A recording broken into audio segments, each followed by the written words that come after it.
всех такое бывало, что шурупы скрипят, если протягивать. А если его просто взять, смочить.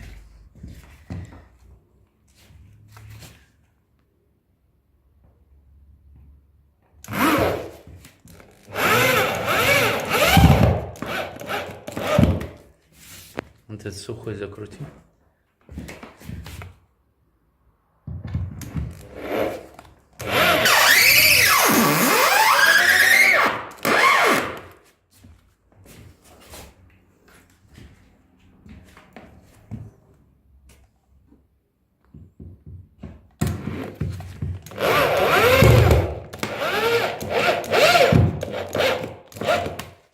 Вот такой лайфхак.